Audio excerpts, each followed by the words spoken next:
Sanjha TV ਵੇਖਦੇ ਵੀਰਸ ਦਾ ਸਵਾਗਤ ਹੈ ਅੱਜ ਦੇ ਸਪੈਸ਼ਲ ਪ੍ਰੋਗਰਾਮਿੰਗ ਦੇ ਵਿੱਚ ਮੈਂ ਤੁਹਾਡੀ ਆਪਣੀ ਸੁੱਖੀ ਤੇ ਅੱਜ ਅਸੀਂ ਪਹੁੰਚੇ ਹੋਏ ਹਾਂ ਪੰਜਾਬ ਬੈਂਕੁਏਟ ਹਾਲ ਸਰੀ ਵਿਖੇ ਜਿੱਥੇ ਇੱਕ ਅਫੀਸ਼ੀਅਲ ਆਪੋਜੀਸ਼ਨ ਦੇ ਜਿਹੜੇ ਲੀਡਰ ਹੈਗੇ ਆ ਕੈਵਨ ਫਾਲਕਨ ਉਹਨਾਂ ਨੇ ਆਪਣਾ ਪਹਿਲਾ ਫਰਸਟ ਮੀਡੀਆ ਰਾਉਂਡ ਟੇਬਲ ਰੱਖਿਆ ਆ ਕਿਉਂਕਿ ਉਹਨਾਂ ਨੇ ਆਪਣੇ ਜਿਹੜੇ BC ਲਿਬਰਲ ਪਾਰਟੀ ਦਾ ਨਾਂ ਅਫੀਸ਼ੀਅਲੀ ਚੇਂਜ ਕਰ ਦਿੱਤਾ BC ਯੂਨਾਈਟਿਡ ਨੂੰ ਸੋ ਕਿਉਂ ਉਹਨਾਂ ਨੇ ਚੇਂਜ ਕੀਤਾ ਕੀ ਇਹਦੇ ਪਿੱਛੇ ਫਾਇਦੇਮੰਦ ਹੈਗੇ ਆ ਤੇ ਕਿਵੇਂ ਇਹਨਾਂ ਨੇ 1 ਸਾਲ ਦੀ ਆਪਣੀ ਕੈਂਪੇਨ ਰਨ ਕੀਤੀ ਆ ਉਹ ਅੱਜ ਆਪਾਂ ਪ੍ਰੈਸ ਕਾਨਫਰੰਸ ਦੇ ਵਿੱਚ ਉਹਨਾਂ ਕੋਲ ਵੀ For having me, and it's great to be here. And I have to tell you, I'm pretty excited that they've kind of got a couple of our new colors here too.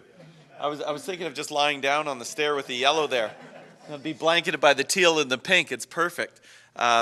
But you know, just let me start on that note first because I do think it's important to understand. I'm so genuinely excited about BC United.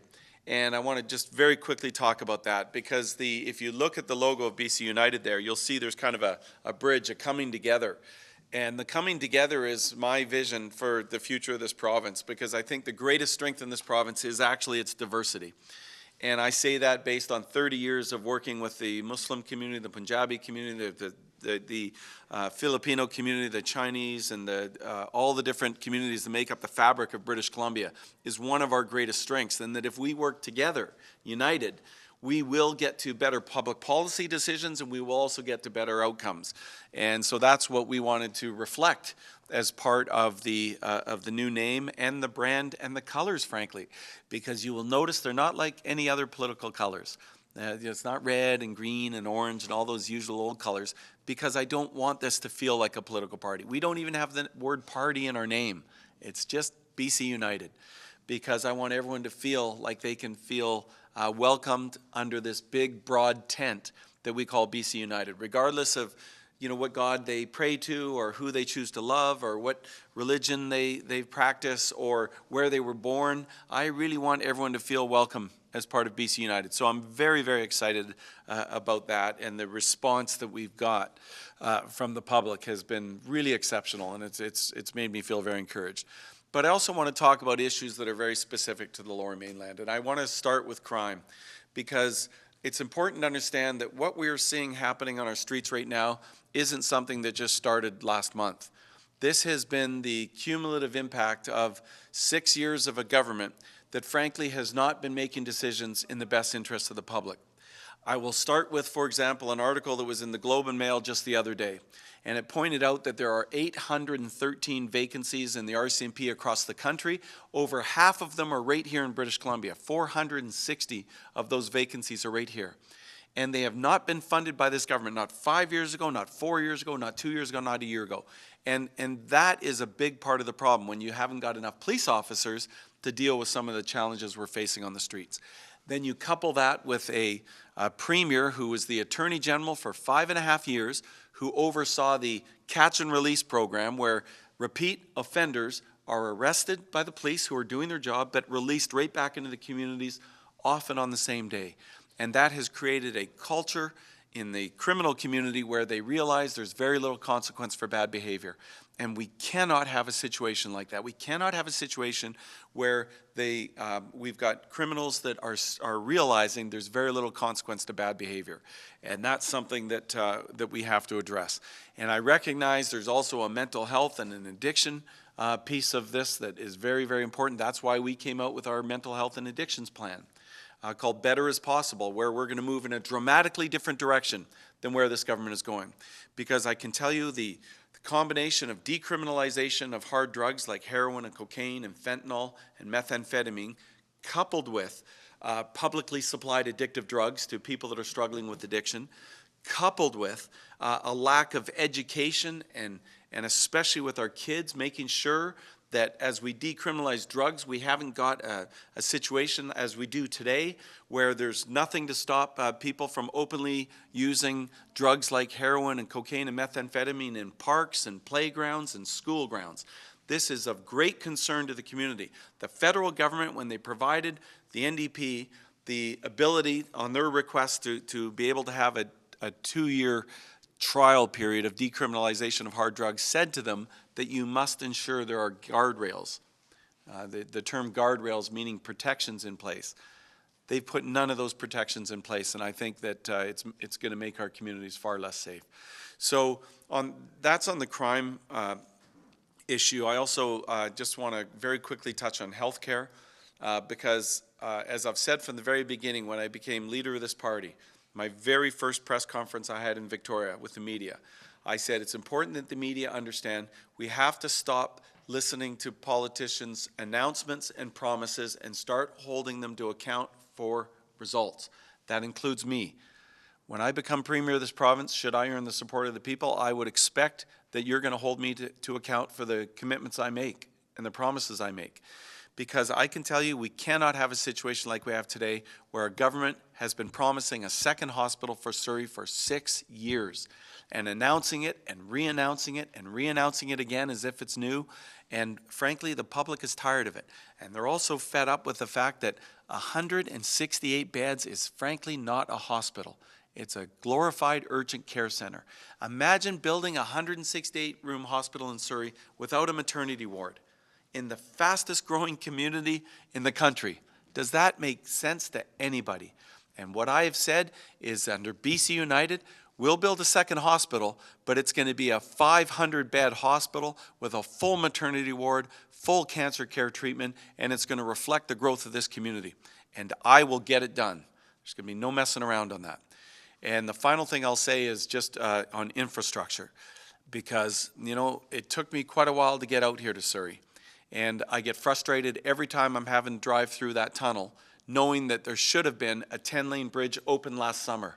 That would have been open last summer had the NDP not canceled that project after $100 million had already been spent.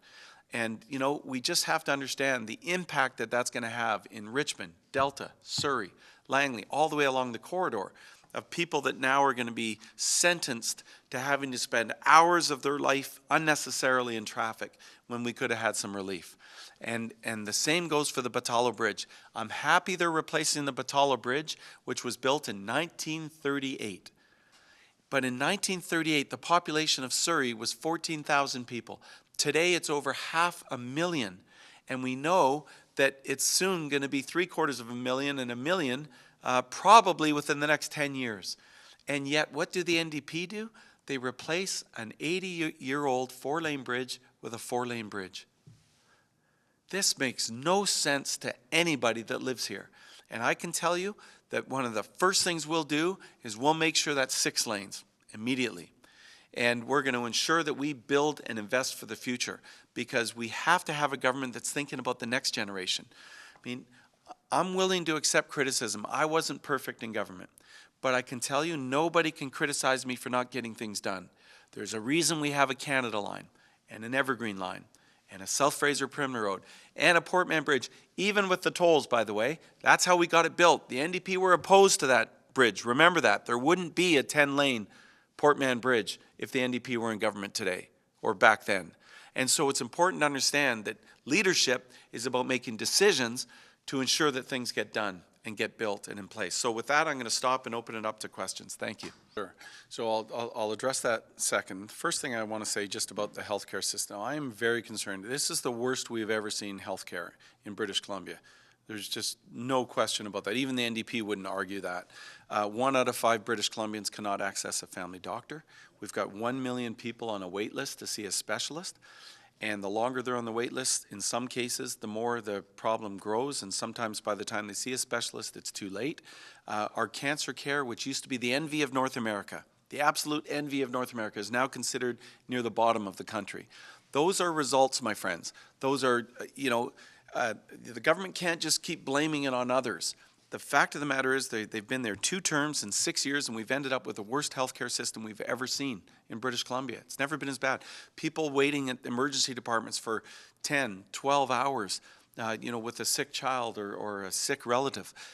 This is a real concern. The ambulance system, literally not even responding to calls in many cases. So we have to address this, and we have to hold government to account for results. Just like when I was health minister. It wasn't perfect when I was there, I'll tell you honestly. It wasn't perfect. But British Columbia was ranked as having one of the top healthcare systems in the country. Not me. That was the Canadian Institute for health information would repeatedly rank us at the top, not at the bottom like we are today.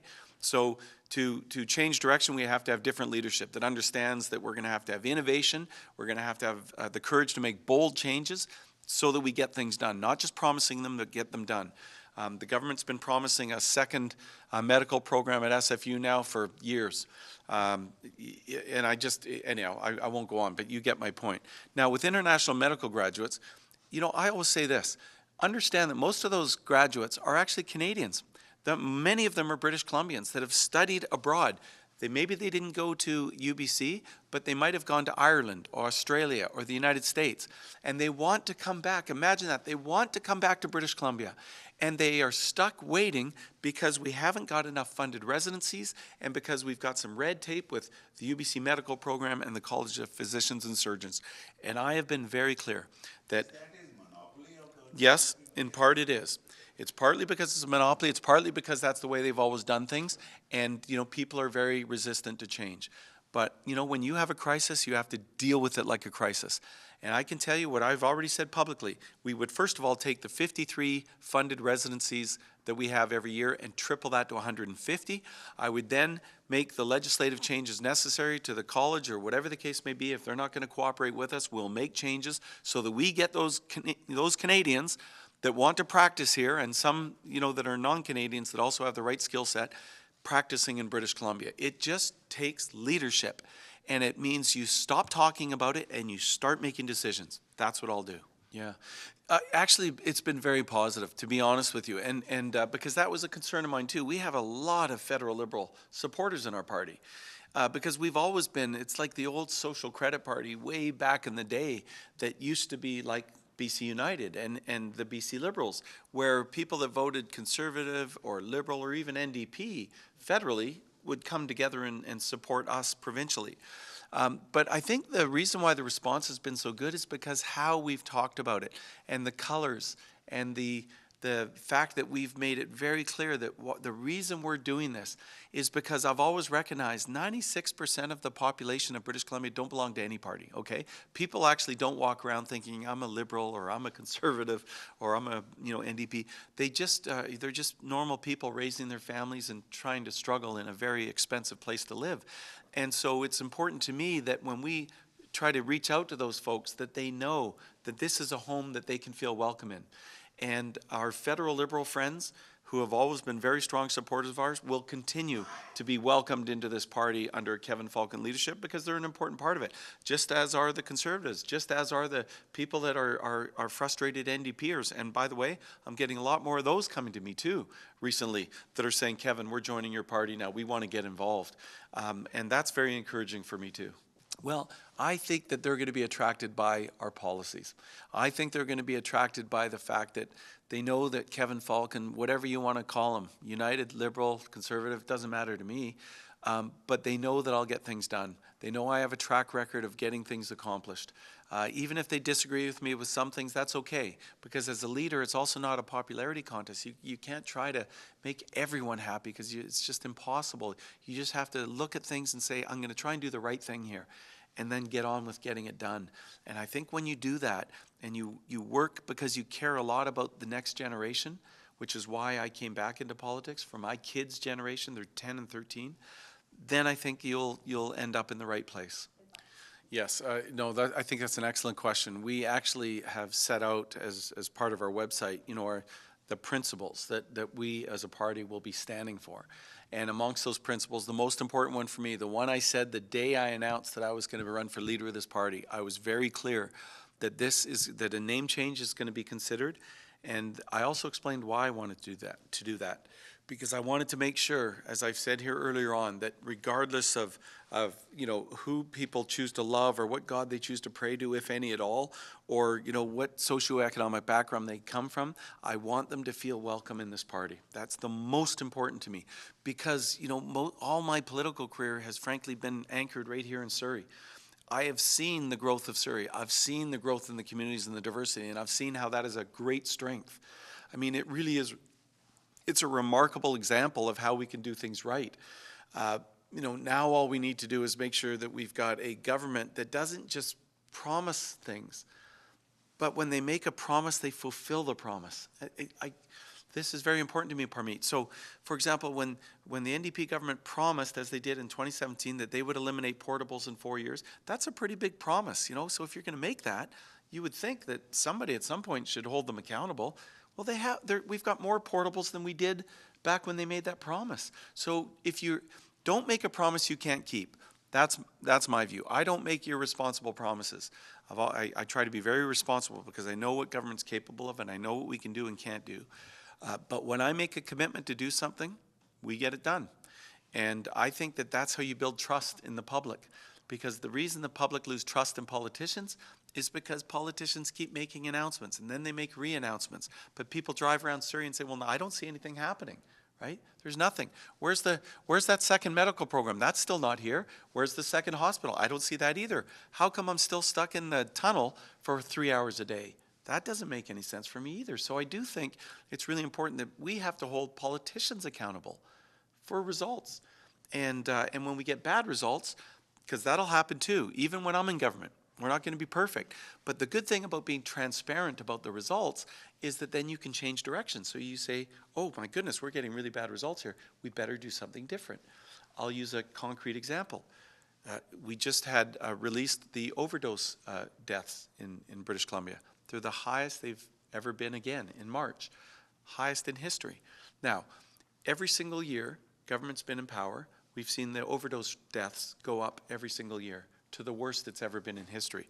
Now, I can tell you from being in government that if you're getting the worsening results every single year, then you have to do things differently. If you keep doing more of the same thing, you're not going to get different results. But it's important that we be transparent with those facts so that you as media can see them and then come to me and say, well, Mr. Falcon, you did promise that you were going to build a 500-bed hospital. We don't see it. Where is it? That's accountability, and I love that because that's how in the real world, in the world that you work in, if you're not doing your job, you're going to be held accountable.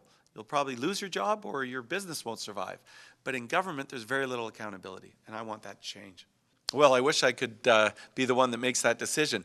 But actually, this is important because this, to me, is an integrity question. When we were in government, as you know, one of the reforms we brought in a number of reforms. We extended the question period from 15 minutes to 30 minutes. We brought in a fixed election date because we promised we'd do it, and we did. And the fixed election date said it would be every 4 years so that politicians couldn't manipulate the election timing to benefit them. Now, we know that the NDP said, well, to heck with that, and they called the election in 2020. Now, you know, John Horgan said, well, I had a minority government and there was COVID and stuff. Okay, so let's just assume that those two reasons, it's still not a valid reason, but I'll give him a pass. But this time around, David Eby's been very clear. Multiple times the media have asked him on at least a half a dozen occasions. He's been very clear. There will not be an election until October 2024. And so to me, that's about character and integrity. I expect that, you know, he will do that because he's been very clear that he's going to do that. But, you know, I also have to, as a politician, understand that sometimes I can't trust them, to be honest with you. And so we have to be ready for an earlier election. I don't control that, Parmeet. I just have to, whenever they call it, I have to be ready. I guarantee you we will be ready, though, whether it's in, you know, later this year or whether it's in when it should be October 2024, we will be ready. This is a very important question. I'm glad you asked it because back when I was health minister, this was a big passion of mine. And, you know, it's one of the reasons why we were funding programs to encourage more physical activity in the schools, to make it mandatory.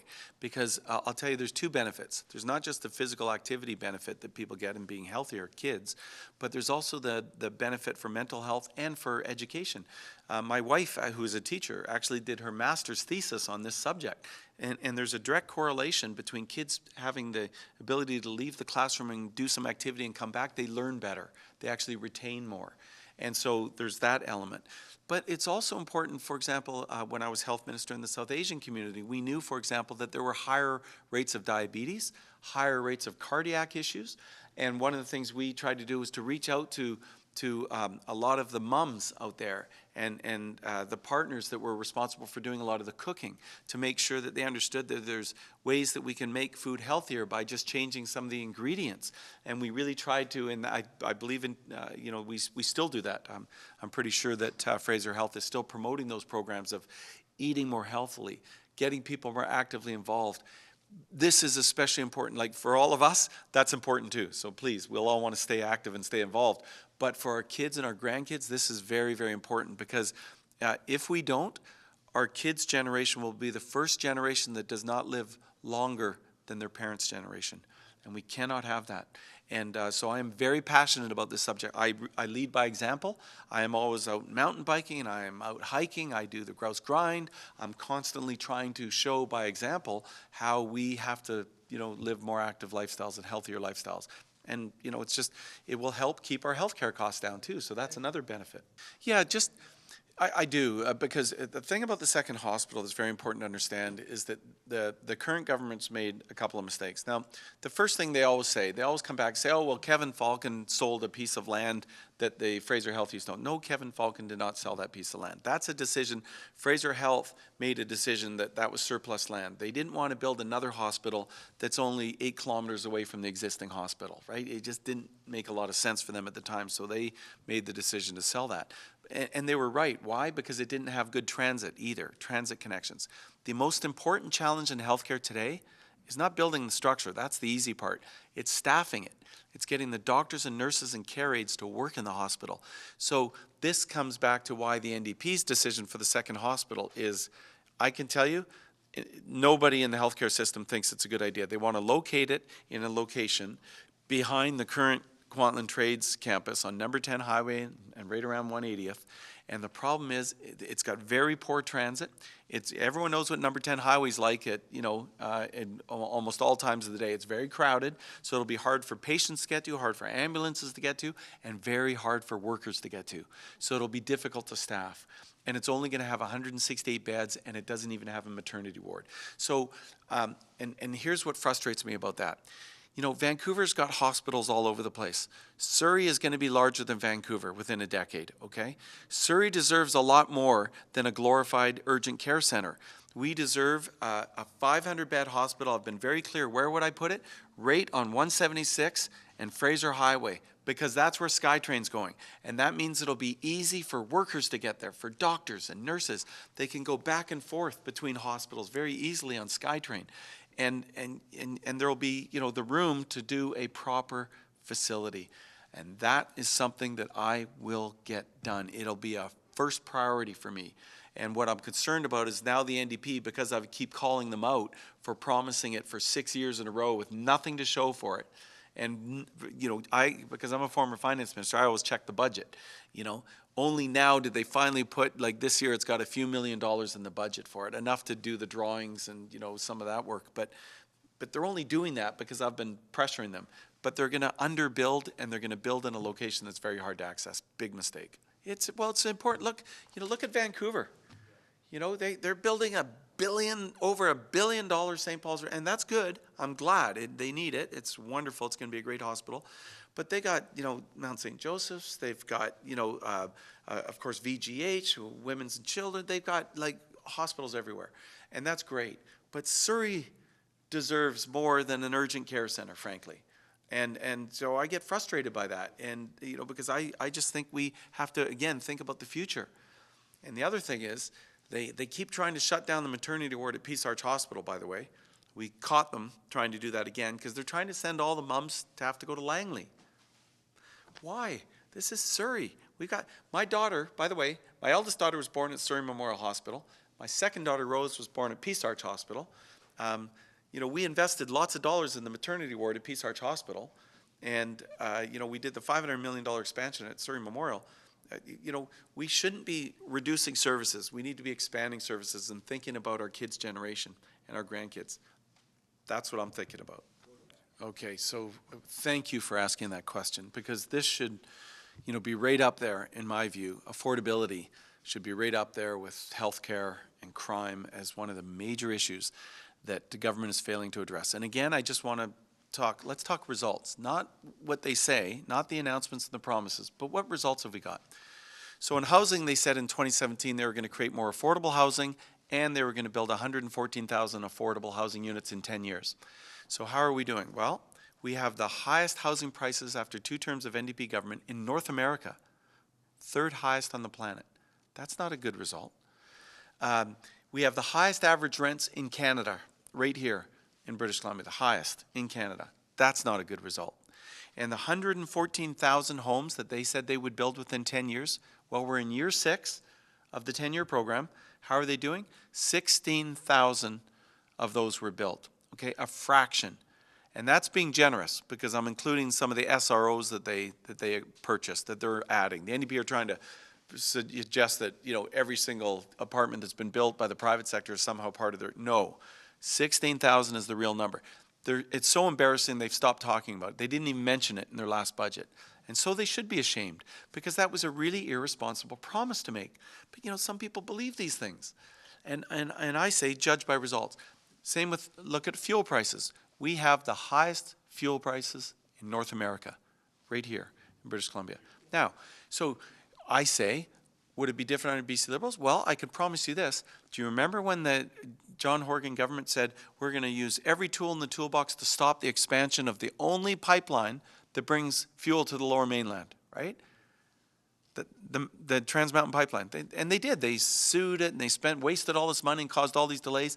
And then when we end up with the highest prices in North America, then they try to blame everyone else. Oh, it's not our fault, you know. But it is their fault. You know, decisions have consequences. And I can tell you, I am going to be focused like a laser beam on affordability because 46% of British Columbia families, 46% are within $200 a month of not being able to meet their family bills. And, you know, we've got food bank usage has never been higher. Families are struggling. Now we've got rising interest rates. And, you know, I'm really concerned. We've got a whole generation that has given up on ever owning a home in British Columbia. Not in Kevin Falcon's British Columbia. I'm not going to let that happen. I remember when I was in the private sector for the last 10 years, you know, I was involved because I was in the home building business. We were building townhomes in Fleetwood that were selling for $375,000 and $400,000. And I look now under the NDP, those same places are selling for $1 million. What is going on? That's a failure in public policy. And they can't just try and blame it on everyone else. I'm going to make sure that affordability is going to be the #1 thing we're thinking about every single day. You know, I'll say one final thing about that. I'm sorry, I do go on too long. But when I was a finance minister, I had a big sign in my office that said, think like a taxpayer. Think like a taxpayer. I always think about the people that are having to pay the tax, and the way this government's wasting money, frankly, offends me. It offends me. When they go and do these community benefit agreements, they call them, I call them community rip-off agreements, forced unionization, say the only people that can bid are people that agree to join 19 building trades unions that we've identified, and you get a situation like Cowichan Hospital on the island that started out at $600 million, it's gone to $1.4 billion in cost. That's outrageous. You know, same with the Patalo Bridge, another community rip-off agreement. Again, over a year behind schedule, hundreds of millions of dollars over budget to create the same 4 lanes. We can't keep making bad decisions like this in government. So I will be rolling out a policy on housing. Just as you know, the first policy announcement we made as an opposition was our mental health and addiction policy called Better as Possible. And it was very well thought out, and it was, you know, I costed it out so that people could see, and the response we got back was very, very positive. We will be doing the same for housing, the environment, affordability, all those issues. But I'll tell you candidly, one of the things I have to be careful of is we have an NDP government that's completely out of ideas, and they like to steal my ideas, you know, so I actually have to be careful about what I say because they're so desperate to have some kind of idea that they can put in front of the public that they'll just take our ideas. And the best example is when we rolled out our mental health and addiction plan, 2 weeks before their own budget, they rammed through some additional spending, hundreds of millions of dollars of new spending for mental health because they were so concerned about the announcement that we had made. So, Paul, my answer to that is yes, we will have a housing policy that I think is going to be exciting. It's going to speak to that generation I talked about, the forgotten generation of millennials and Gen Z voters and public that have given up. 75% of them don't believe they'll ever own a home in British Columbia. Not in my British Columbia. I'm going to change that, and I'll lay out a plan on how we're going to do that. I'm just not prepared to do it today. So that was part of the plan that I put out back in, I believe it was 2007. You know, because we laid out a vision on what we would do, and there was different elements of the plan: the Canada line, the Evergreen line, and SkyTrain right down to South Surrey, so that we could connect South Surrey with the center of Surrey. And that's still part of the plan, but again, the government has moved so slow. You know, first of all, they wasted a lot of time being indecisive about whether we'd have ACT-grade light rail or SkyTrain, whatever, you know, because they didn't want to come in and say, look, we're doing SkyTrain, that's our system, let's get it done. You know, they sat back and allowed the city to go down a path, and then, you know, there was an election, and then Doug McCallum came in and said, well, that makes no sense, we're going to actually do SkyTrain, but that, you know, wasted years. I can tell you, having been a transportation minister, you just can't allow that. When I was doing the Evergreen line, we had the local mayor, Mayor Trasolini of Port Moody. He wanted an ACT-grade light rail. I said to him, you know what? I'm interested in what you're interested in, but that's not how we make decisions. We make decisions on what the evidence tells us. And we do a proper business case study, and it'll come back, and if light rail's the way to go, great, we'll do light rail. If it's not, we do the other. The business case came back, and it was very clearly the benefit was to do SkyTrain. So I said, we're going ahead and we're doing SkyTrain. That's leadership. You can't try and please everybody all the time. You just have to get on with doing things, Paul, and that's what we will do when I'm in government, because I can tell you that's part of our climate plan too, getting people out of their car. When the NDP were opposing the Canada line, I said, you're wrong. We're going to get it done and get it built. Why? Because 100,000 people a day are out of their cars and into rapid transit, and that's good for the environment too, and it's good for, you know, the economy. It frees up the roads. The truckers can get around and help deliver goods and services to the population too. As my closing remarks, I want to thank all of you for taking the time to come out. I'm honored that you would do so, and I'm excited about BC United, and I appreciate that you took the time to spend with me. And the most important message I want you to get out of this is that hold politicians accountable for results, not for announcements and re-announcements.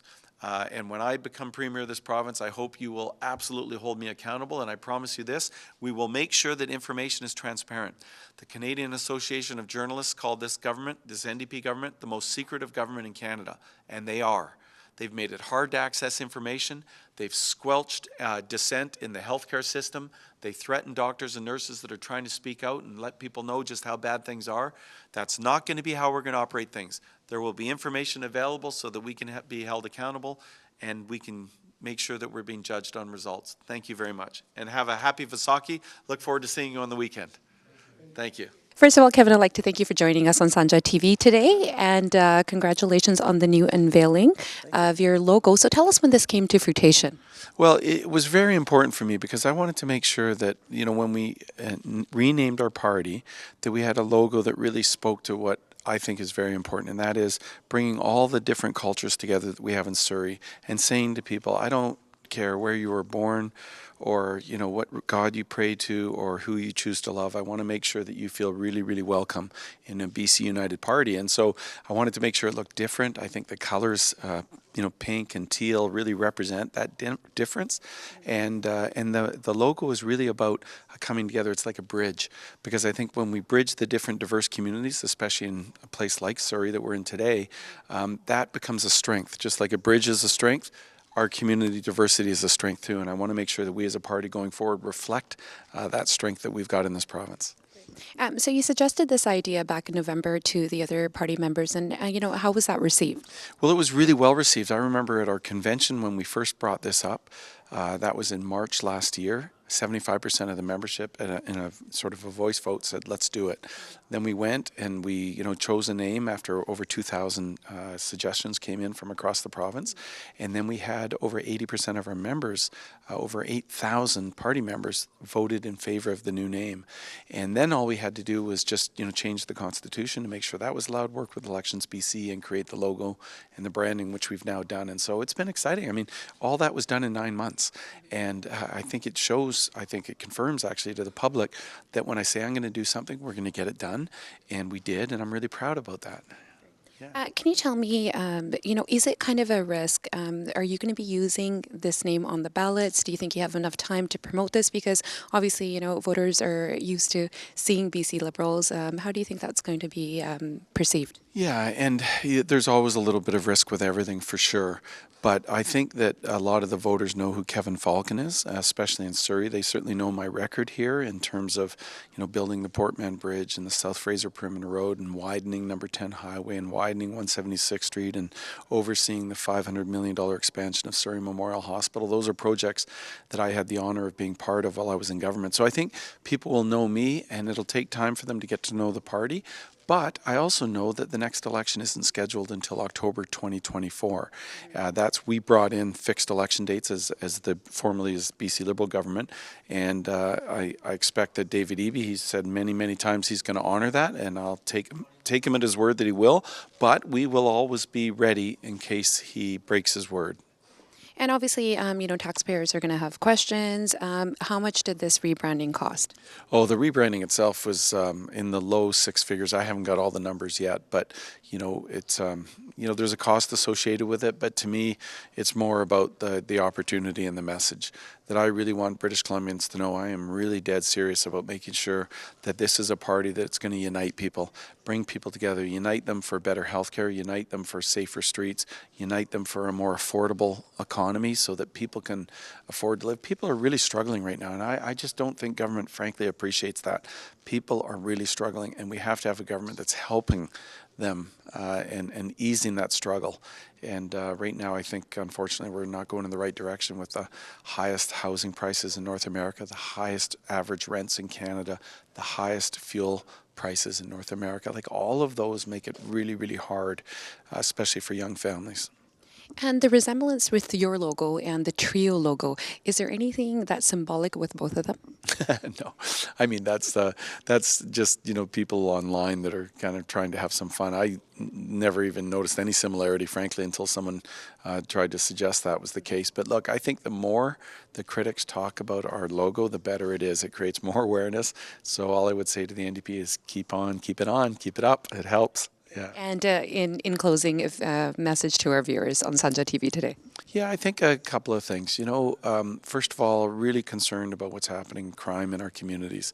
And I think it's important for the public to know we didn't just get there overnight. This has been, 6 years of an NDP government that has not filled the vacant positions in policing.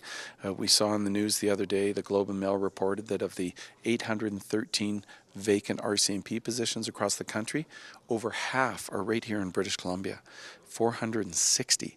And the NDP could have dealt with that 5 years ago, 4 years ago, 3 years ago, 2 years ago, last year, and they just didn't. And the other thing that we've seen is the catch and release program, where people are arrested and released almost immediately back into the community, has created a culture amongst the criminal community that there's no consequences to their bad behavior. And when that happens, really bad things start happening in the streets. And I'm heartbroken by young Ethan, the boy that was stabbed to death on a bus here in Surrey.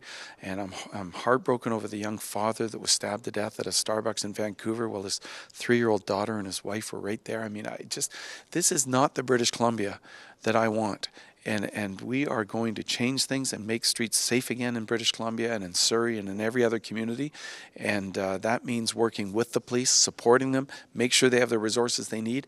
And you have to plan for that ahead of time. It doesn't just happen by snapping fingers. And so that's something that's really top of mind right now. Lots of other issues, of course, but that's a really big one. Thank you so much for your time, Kevin, and we look forward to seeing your vision come to fruition. Well, thank you, and it's great to be on Sanjha TV again. ਸੋ ਇਹ ਸੀ information ਤੁਸੀਂ one on one ਵੀ ਸੁਣਿਆ cabin ਦਾ ਕੀ ਕਹਿਣਾ ਸੀਗਾ ਇਸ logo ਅਨਵੇਲਿੰਗ ਬਾਰੇ ਅਤੇ ਇਹਨਾਂ ਦੀ ਕਿਹੜੇ ਕੰਸਰਨਸ ਹੈਗੇ ਆ ਖਾਸ ਕਰਕੇ ਸਰੀ ਨੂੰ ਲੈ ਕੇ ਕ੍ਰਾਈਮਸ ਦੀ ਗੱਲ ਕਰਦੇ ਹੈਲਥ ਕੇਅਰ ਦੀ ਗੱਲ ਕਰਦੇ ਆ ਸੋ ਆਉਣ ਵਾਲੇ ਸਮੇਂ ਦੇ ਵਿੱਚ ਆਪਾਂ ਵੇਖਦੇ ਹਾਂ ਵੀ ਜਿਹੜੇ ਇਹ BC ਯੂਨਾਈਟਿਡ ਜਿਹੜੀ ਹੈਗੀ ਆ ਇਹਨਾਂ ਦੀ ਟੀਮ ਕਿਹੋ ਜਿਹੇ ਇਹ ਜਿਹੜੇ ਆਪਣੇ ਵਿਜ਼ਨ ਨੂੰ ਫਰੂਟੇਸ਼ਨ 'ਤੇ ਲੈ ਕੇ ਆਉਂਦੇ ਆ ਅਤੇ ਕਿਹੋ ਜਿਹੇ ਹੋਰ ਹੀ ਪ੍ਰੋਗਰਾਮਸ ਦੇ ਵਿੱਚ ਪਬਲਿਕ ਨੂੰ ਇਨਵੋਲਵ ਕਰਦੇ ਆ ਸੁਖੀ ਵਿਦ ਸਾਂਝਾ TV ਕੈਮਰਾਮੈਨ ਅਮਰਾਜ ਸਿੰਘ